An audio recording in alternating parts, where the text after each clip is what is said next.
afternoon, students, and welcome to today's lecture on the spaces and places associated with ancient Greek sport.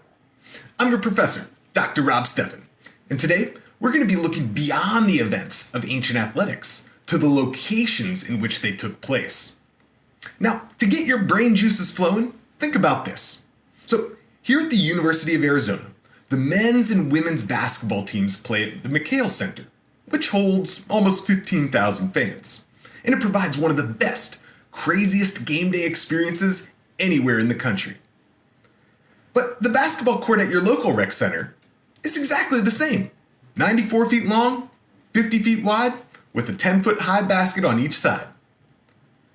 Now, for the purposes of the game itself, it's no different whatsoever. But the experiences that happen within those spaces vary immensely, both because of the nature of the events, a Pac-12 game versus your local pickup game, and because of the space itself.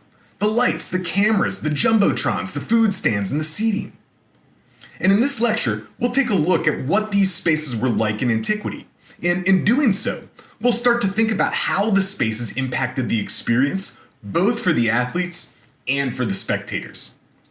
So, whether you're here to witness greatness, or just want a hot dog, peanuts, and an ice cold beer, journey with me as we investigate ancient athletic infrastructure.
Okay, so let's get one thing straight. If you learned about ancient athletics from a single lecture in a much larger, broader class on Greek culture, there'd probably be two things you'd hear about when it comes to sports structures. Hippodromes are for the equestrian events, and the stadion, or the stadium, is for everything else.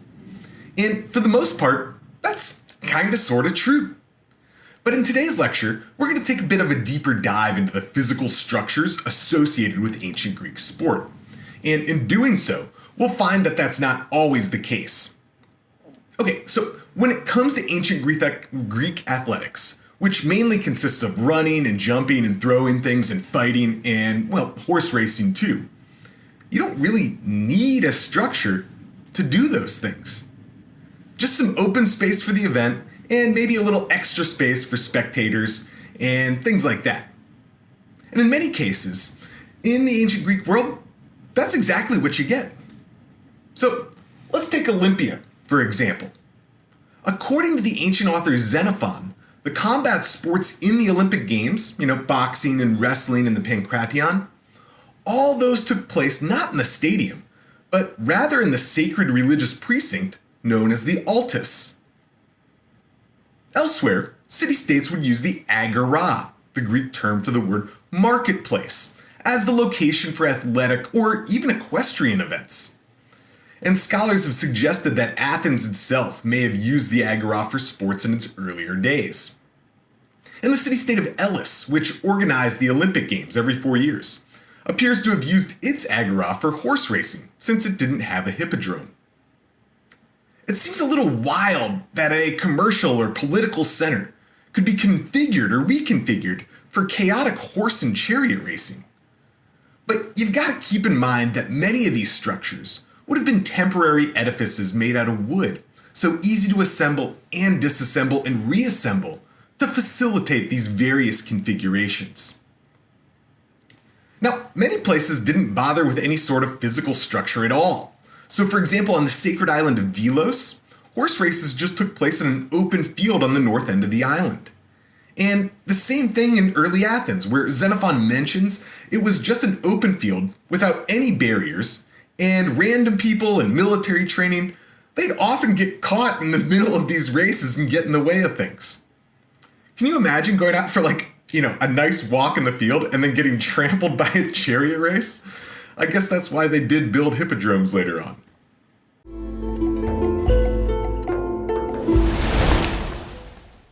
All right, now anyone who's played competitive sports knows that you don't just show up on game day. You gotta practice.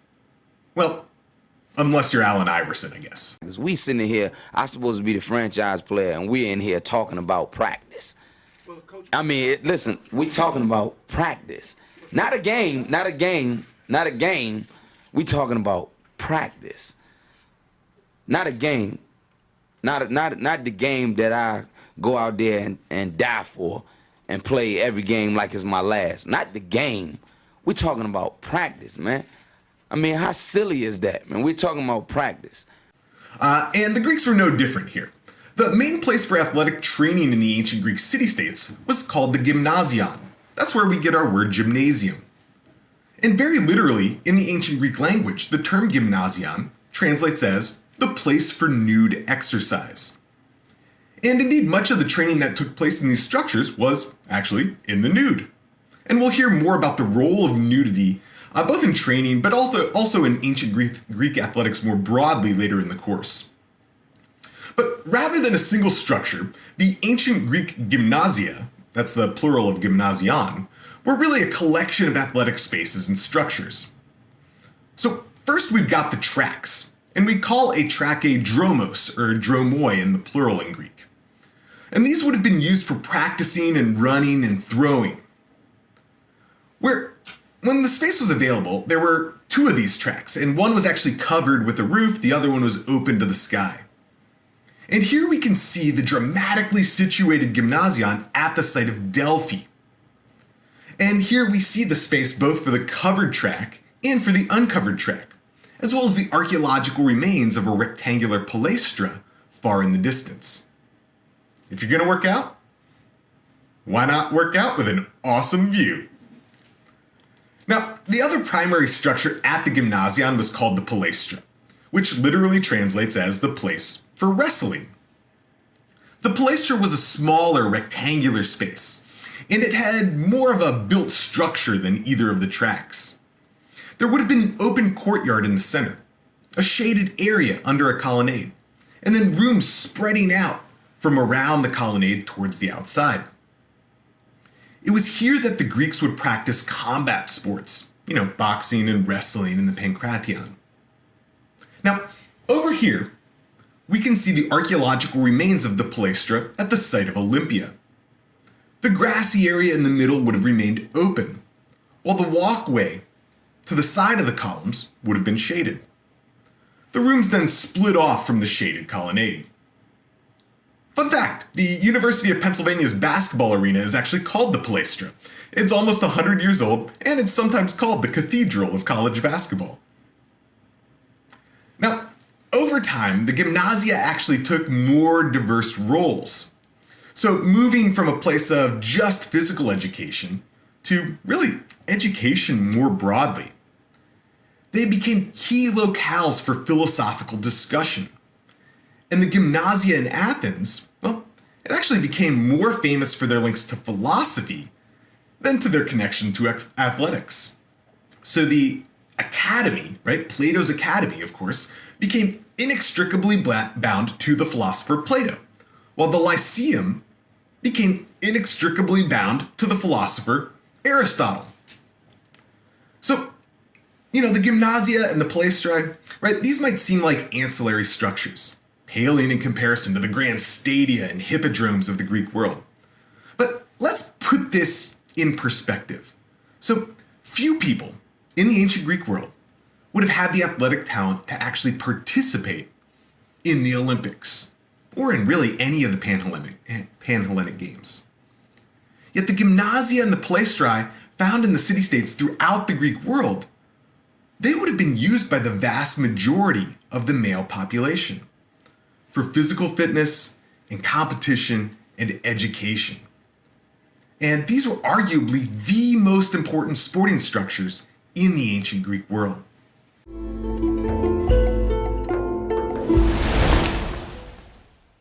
All right, now while daily athletic training took place within the gymnasia and the palaestrai of the ancient Greek city-states, official competitions, whether they're Pan-Hellenic or civic in nature, often took place within a stadium, called a stadion in Greek, or stadia in the plural. We'll use the term stadium today so we can differentiate it from the distance and race which shared the same name, stadion. These ancient Greek stadia were rectangular in nature, and they were about 600 feet long, a distance known as a stadion.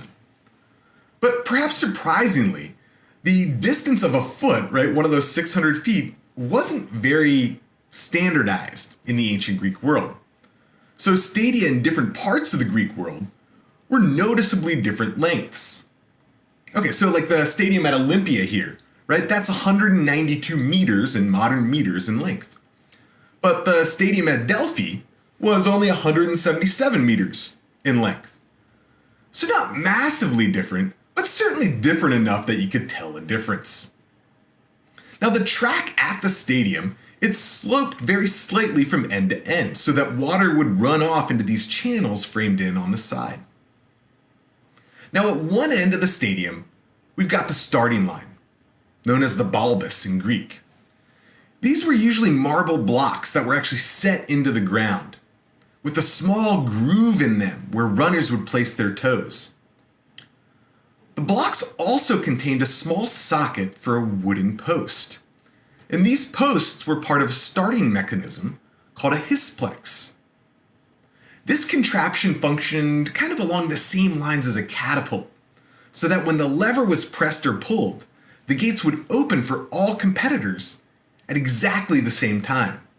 And that would ensure both a fair start to the race, and it would also prevent any subjective accusations of false starts at against the competitors in the race itself. Now, at the other end of the stadium here, we've got the turning posts. Rather than race around a curved track like we do today, athletes in antiquity would make a sharp turn around a post and then try to make it back to the original starting line. Now, as time went on, athletic competitions became more and more popular, and the physical facilities became more and more complex. So in the 4th century AD, a special entrance was added to several of the Pan-Hellenic stadia. These were vaulted tunnels at one end of the stadium, and only the athletes themselves were allowed to use them to enter the space. And this kind of further divided the kind of division between athlete and spectator at these games. So over here, we can see part of the vaulted tunnel at the site of Olympia. And here we can see the vault at the site of Nevaeh, and it's even better preserved. The Nemean entrance vault holds another secret, an incredibly well-preserved locker room called the apoditerion in Greek. Athletes would have used this space to undress, right? Not dress because they were doing this in the nude, so they'd actually use the space to undress and prepare prior to competing in their events. So while the ancient Greek stadium may appear simple compared to modern athletic venues, the track and the entrance tunnel and the locker room combination was a remarkably well-developed set of structures in antiquity.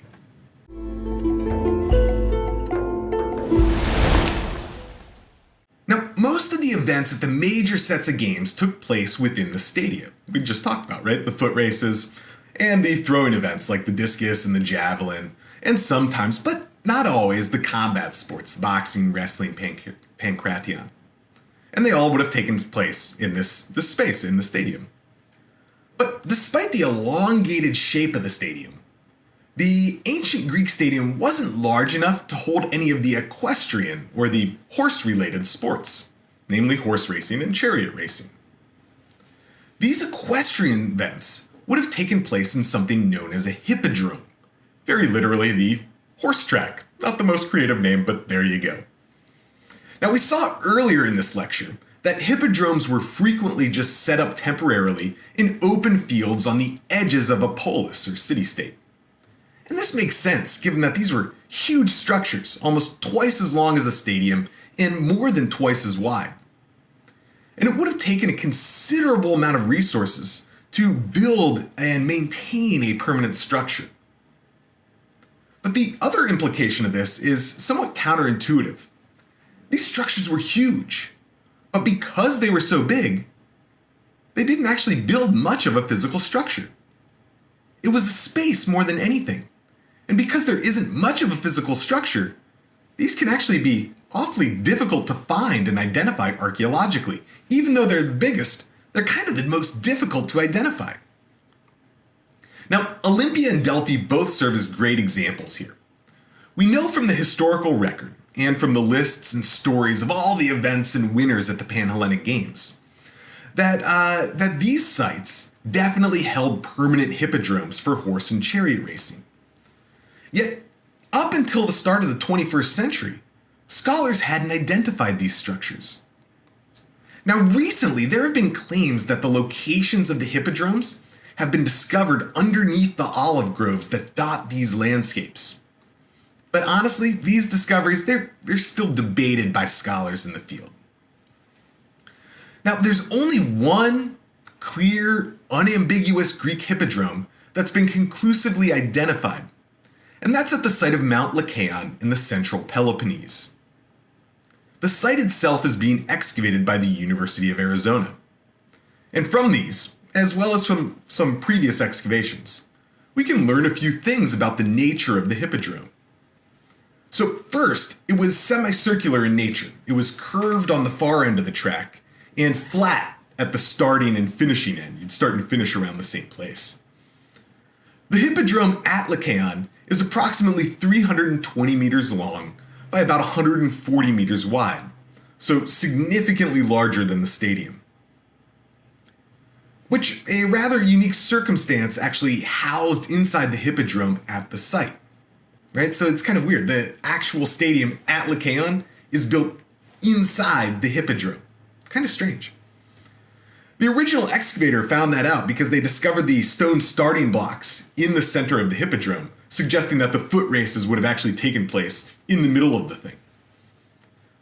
Now, other depictions and descriptions of hippodromes indicated that there were turning posts on each of the long ends of the track. These were known as termi, and they were the most dangerous points in the race because they had to create these hairpin turns around which the chariots had to go. Now, there were often crashes, often painful, sometimes deadly crashes. And in acknowledgement of this danger, an altar to Tarex Zippus, the terrifier of horses, was set up in this location within the hippodromes.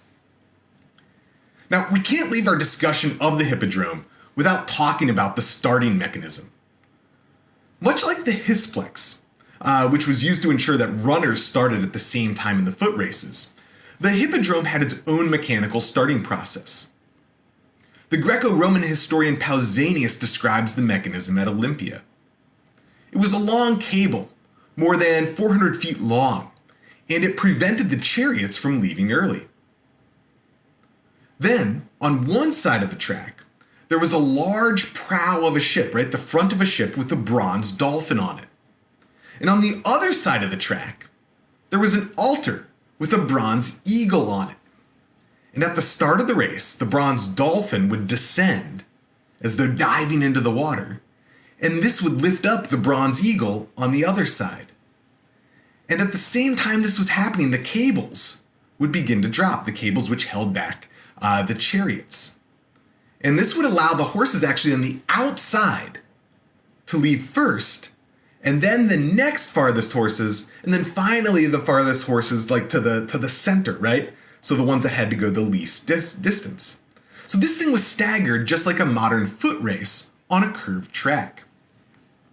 Now, the inventor of this contraption, a guy by the name of Cleotus, he was so proud of his invention that he had it inscribed on a statue base in Athens. So it's a statue of him and it says, "The first inventor of the starting mechanism for horses at Olympia made me.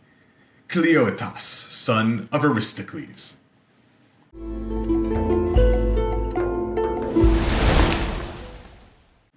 Now, as the games went on, they grew significantly in popularity. And while the Greek stadia never really gained the same type of stone spectator seating that Roman stadia had, there were nevertheless plenty of resources for those who attended the games.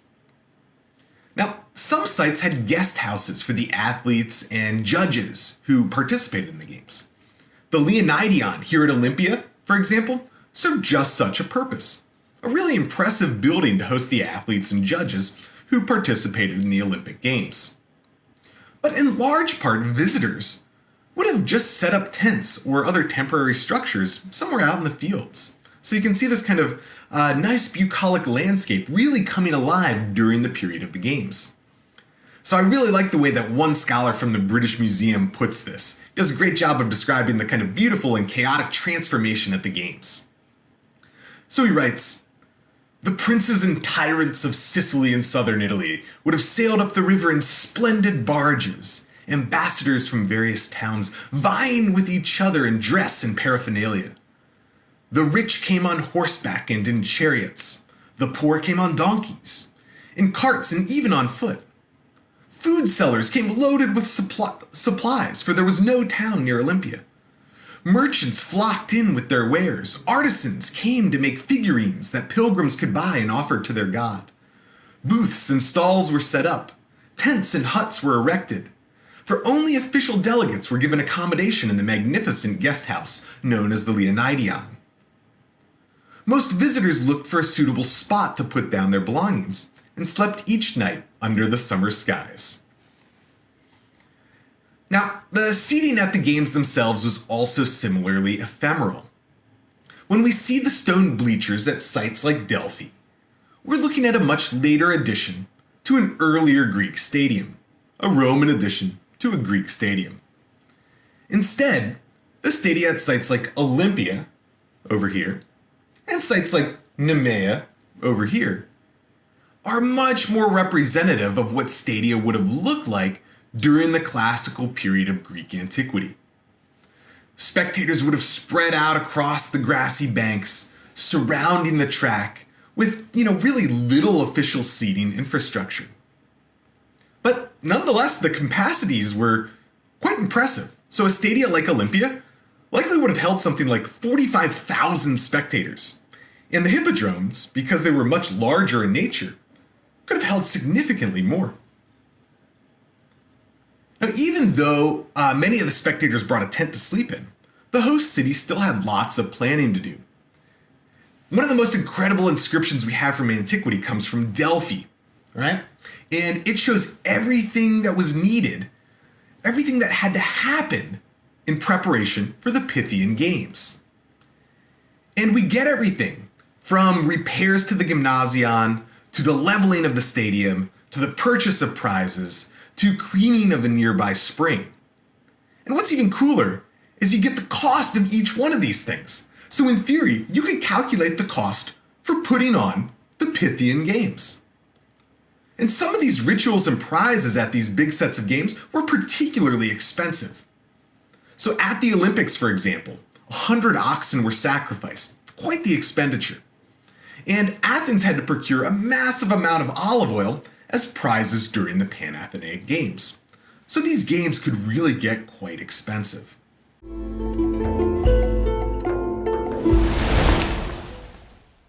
One of the coolest things about the athletic infrastructure of the ancient Greek world is how closely it parallels the style and scale of athletic infrastructure today.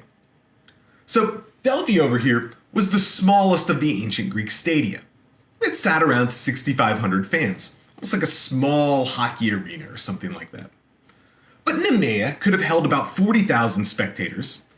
Olympia could hold somewhere in the range of 45,000 attendees.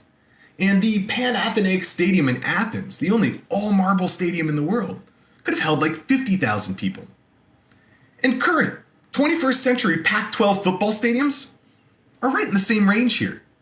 So Washington State's could hold like 40,000. Utah's can hold like 45,000 people. Oregon State's is about the same there. Stanford Stadium can hold like 50,000 people. Colorado's is around 53,000, and the University of Arizona Stadium, right there, with a capacity of 56,000 fans. Now, the multi-purpose construction of the modern-day track and field strikes another impressive parallel with antiquity. The big difference, of course, is the rounded nature of the track, with the field forming the center of the structure. But just like ancient stadia, in which most of the non-equestrian events took place, the modern track and field looks simple, but it can actually host a huge array of events. So as you can see here, right, it can look pretty simple, but it has different starting points for a variety of the foot race distances, and it includes staggered starts for the mid-distance sprints. The field in the middle of this thing contains space for the throwing events, right? The shot put, the javelin, the discus, the hammer throw, those sorts of things. And each one of those has its own specific starting point and its own kind of field of play within that larger field. And a series of jumping related spaces allows for the high jump and the long jump and the broad jump and the triple jump and the pole vault and even the steeplechase. Now, the biggest differences between ancient and modern are perhaps related to the support infrastructure rather than the athletic infrastructure. No longer today are spectators bringing their own tents with them to attend the world's biggest sporting events. So, for the 2016 Olympics in Rio de Janeiro, for example, right, Brazil constructed a whopping 422 new hotels. That's like more than 20,000 rooms. Athens, when it hosted the 2008 Olympics, redid its entire subway system. Beijing constructed some of the most memorable sporting venues with the Bird's Nest Stadium and the Water Cube Aquatic Center.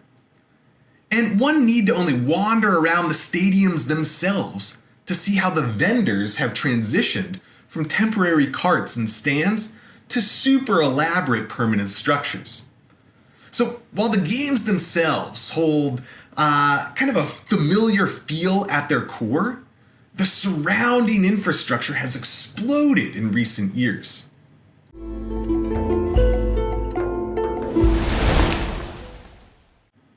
All right, you've made it to the end of another episode. Today we've taken a look at the physical facilities, the actual spaces and places where ancient athletics took place. And we've seen, perhaps counterintuitively, that it was the everyday training places, right? The Gymnasia and the Palestri that were the true heart of athletics within the ancient Greek city-state. These were places that a huge swath of the population would have used, whereas only the elite would have participated in those Pan-Hellenic games. Those games, however, they grew in popularity over time, and the infrastructure of stadia and hippodromes and all the support facilities, they grew along with them. Nonetheless, there was a sense of kind of impermanence when it came to those facilities, especially the support facilities for spectators. Spectators often brought their own tents for lodging and sat on the kind of grassy embankments to watch the games in the stadium. So if you're headed to the Olympics, or at least if you're headed to the Olympics 2,500 years ago, don't forget to bring your tent. Just a couple lessons you can learn from ancient athletic infrastructure.